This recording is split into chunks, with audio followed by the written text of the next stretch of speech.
Mel Herding's new book, The Truth About Canada, features some important, some astonishing, and some truly appalling things all Canadians should know about our country.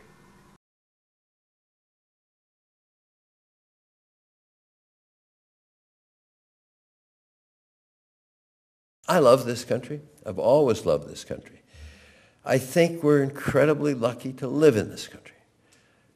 People coming from Asia, for instance, driving between Calgary and Winnipeg, they can't believe the space that we've got in this country. They can't believe the agricultural land that we have. They can't believe the water that we have in this country. They can't believe the natural resources that we have in this country. And many people coming from other countries can't believe the relatively well-educated population we've got in this country. We can have the best and the finest, the nicest, the most tolerant, the most socially conscious country in the entire world. But if we elect a Harper majority government this time, what he's going to do is sure, again, as we're in this room together, will be to take steps to create a new Northern Balkan states in North America, to devolve powers to the provincial governments, even though the provincial governments, contrary to the myth that exists in this country, this is one of the most decentralized democracies anywhere. Washington, D.C. spends much, much more percentage of government spending than the states and the municipalities do than Canada. So, but Harper wants to go further than that and weaken the national government of Canada. Weaken the national government, goodbye new social spending, and goodbye similar good programs for the benefit of our country.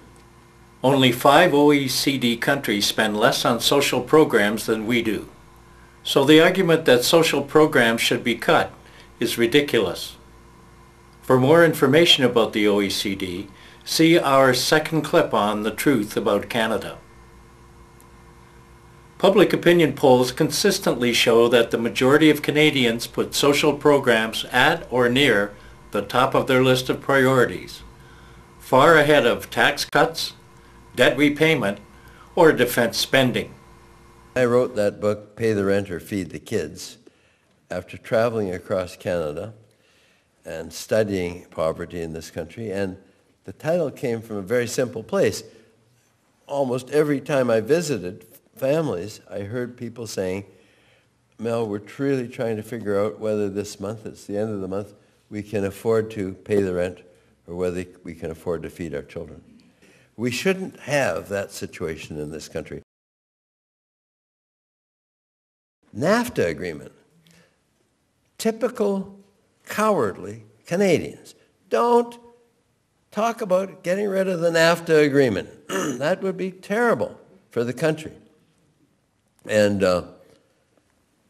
in the NAFTA agreement, in this cold northern country, there's parts of it that say, you Canadians have got to continue selling us oil and gas on a pro rata basis, exactly the same ratio as you're selling us now, which is 65% of our oil and natural gas. And you can't cut back. Oh yeah, sorry, you can cut back. But if you cut back on your exports to us, you've got to cut back on your own Canadian consumption. And not only that, you can't charge us a penny more for the oil and gas than you charge your fellow Canadian citizens. Now, the Americans made that proposal to the Mexicans. You know what the Mexicans literally did? They laughed in their face. They said, you got to be kidding. We could never accept something like that. But our good old, brilliant Canadian negotiators signed that agreement, and we're stuck with the fact we can't charge Americans more for our natural resources, and we're stuck with the fact that we have to continue to share our natural resources on that overwhelming basis, whether we like it or not. In addition, in the NAFTA agreement, there's Chapter 11, I guess it is, whereby an American company can sue Canadian governments if it doesn't like what Canadian governments are doing. In a list of 50 countries, our productivity record is 47th of 50 countries. Here are just some of the companies taken over since 2002. Because of the free trade agreements, the manufacturing sector in Canada has been weakened considerably and will continue to be weakened as companies and corporations are sold off to foreign competitors and are then subject to cutbacks or closures.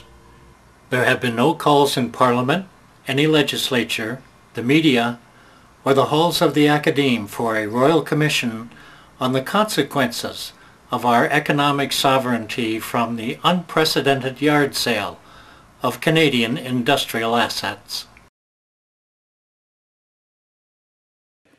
Canada is now, of the 24 donor nations, I think we're 17th now in terms of our foreign aid. Far below what it used to be. Is that the fact that we've fallen down so low in our foreign aid. We're 36th now, by the way, in peacekeeping. There isn't one single Canadian officer in peacekeeping headquarters in the United Nations. As to Canada in Afghanistan, the Canadian Senate Defense Committee's recent report claims that the war in Afghanistan cannot be won. Canada's military presence has made the lives of Afghan citizens worse, not better.